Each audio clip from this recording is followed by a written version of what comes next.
Majority Whip Congressman Tom Emmer joins us now from Miami. Good morning to you. I want to talk about crypto, all the EOs that have been going on. But I do want to talk about what just took place over the weekend on two fronts, both the Hegseth confirmation, which was so very close, and then also this back and forth with Colombia on the illegal immigrants being sent back and what turned out to be a potential debate over tariffs, and whether you think this is just the beginning of what we're going to be seeing in terms of debates with other countries. Well, good morning and Happy New Year. Great to be with you for the first time this year.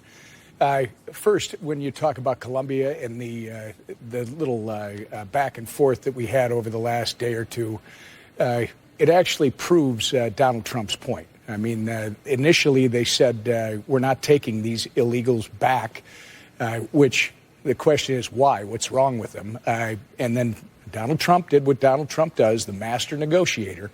They have now agreed to not only take back the illegals, but to come up with their own transportation and deliver them back. And to your question, I don't think it's going to be like this every time. I think it only takes a couple of times for people to be reminded that Donald Trump is a very serious leader. And if you're going to work with the United States, you're going to have to work with the United States under his terms. Talk about his terms. One big question that's emerged, even over the last, call it 72 hours, has been this issue of firing some of these inspector generals. And there's no question he has the very right, Congressman Emmer, to do that. The question is, legally, there's this 30-day period with which he is supposed to provide according to the law, and whether someone like you agrees with this approach of effectively bypassing that. Well, I'm not going to say the executive doesn't have the authority. I'll let the courts decide that. Clearly, you started off by acknowledging these are executive agency positions. Who's in charge of executive agencies? The executive. These attorneys general served at the discretion of the president. Right. This president has come in and said, you are no longer going to be employed by this administration. Yeah, there's some pushback, but Congress's job is oversight. That's what it is. It's oversight and budgetary, and frankly, Congress has to get back to doing its job. The president clearly is doing his. But what about this 30-day period? So that's what I'm saying. It may very well be that he has the absolute right to do it. The question is, he's supposed to, according to the law, provide a 30-day sort of notification period. And if you don't do that and you're not following the law, what does someone like you think of that? Well, I'm going to tell you, one, I haven't read the law, so I'm not going to, like I said, I'll let the courts tell us how they interpret whatever it is that they're relying on. But I'm going to say this to you. It's not going to change a thing. This is a bunch of ado about nothing. The President of the United States has the complete and absolute right to determine whether these people are going to stay on with the administration or not, regardless of these details that you're talking about, 30 days here. It won't change a thing. So President Trump exercised his authority, and I respect that. Talking about his authority, I do want to also talk about TikTok for half a moment, if you'd indulge me, which is clearly Congress, on a bipartisan basis, decided that TikTok was a national security threat. The Supreme Court upheld the law, and it appears that there's now a real debate about what's happening, which is to say that the president has said that he's trying to figure out a way to sell it and thinks that he has this 90-day or 75-day period. By the way, Apple and Google clearly don't agree insofar as they've decided that they're not going to be hosting this app on their platform because they look at the law, and folks like Tom Cotton who say, we have a law, it's in place, you can't do this. Well, for me, I respect my colleagues who had the top secret briefings and came out. It was the House Energy and Commerce Committee, which has two ends of the political spectrum amongst their 54 members. I mean, it goes all the way from the far left to the strident right. They came out after a top secret briefing and voted 54-0. For the law that we're talking about. So I side with that. I believe that the Communist Party of China should not be allowed to collect data. World War II, we wouldn't have sold the New York Times to the Germans, right? Mm-hmm. It's the same thing when our adversary is collecting all of this data, detailed data on American citizens. Now, on the other side of that, when you talk about President Trump, if there's anyone that can get this done, If there's anyone that can convince the Chinese to get out of this and allow the platform to continue as a free and open platform, not as a surveillance device, it's Donald J. Trump. He's going to do whatever he can to make sure that happens. The question that I would ask you, though, is what should American companies that currently would otherwise be hosting this service do? Meaning the president has said, go ahead, I'm granting you the option to effectively continue to host this. Not even the option, he's saying go do it. And companies like Oracle and Akamai are doing that on the assumption that the president is somehow going to protect them. Meantime, Apple and Google are not, because they're saying the law is the law of the land. What do you say? Yeah.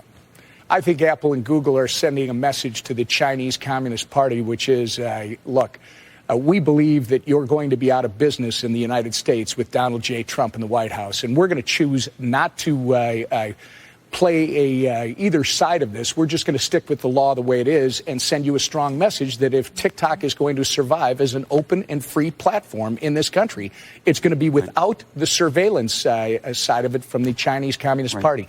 Others that choose to run it based on the idea that you've got a 60, 75, 90-day window, that's entirely their business decision. I don't see this as a conflict. I think it's more the business, the market is sending a message to the Chinese Communist Party. Congressman, I don't know if you've followed it, but over the weekend and really even starting last week, there's been a whole new emergence around AI, this thing called DeepSeek, which comes out of China. It's now the #1 free app on Apple, potentially upending the entire world of AI, OpenAI, Anthropic, all the big tech companies that have invested in it because they've managed to do this in an open source way that's a much more efficient.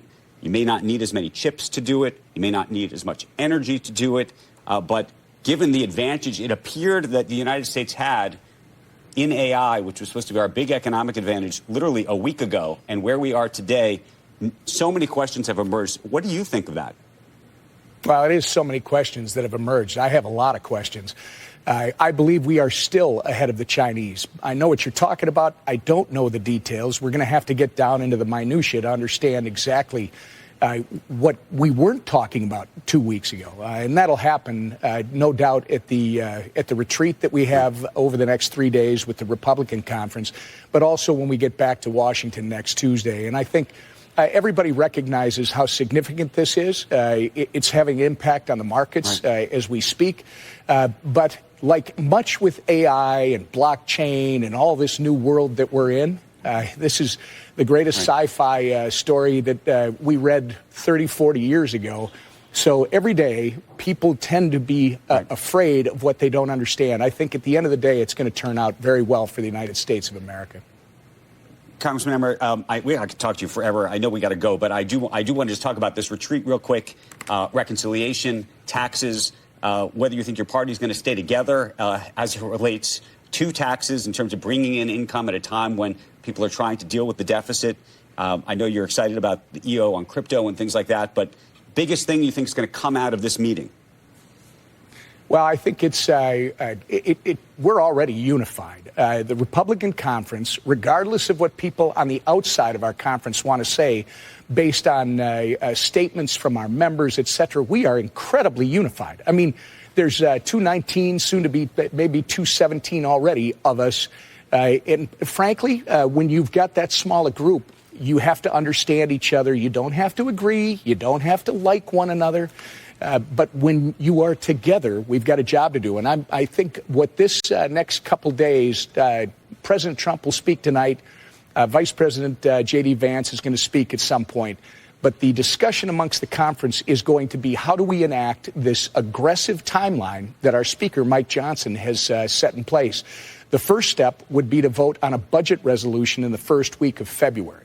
That is what unlocks the ability to do all the other stuff with the reconciliation bill. And yes, we're going to have disagreements about what happens when you make Trump tax cuts permanent, when you extend the TCJA that was signed into law in December of 17.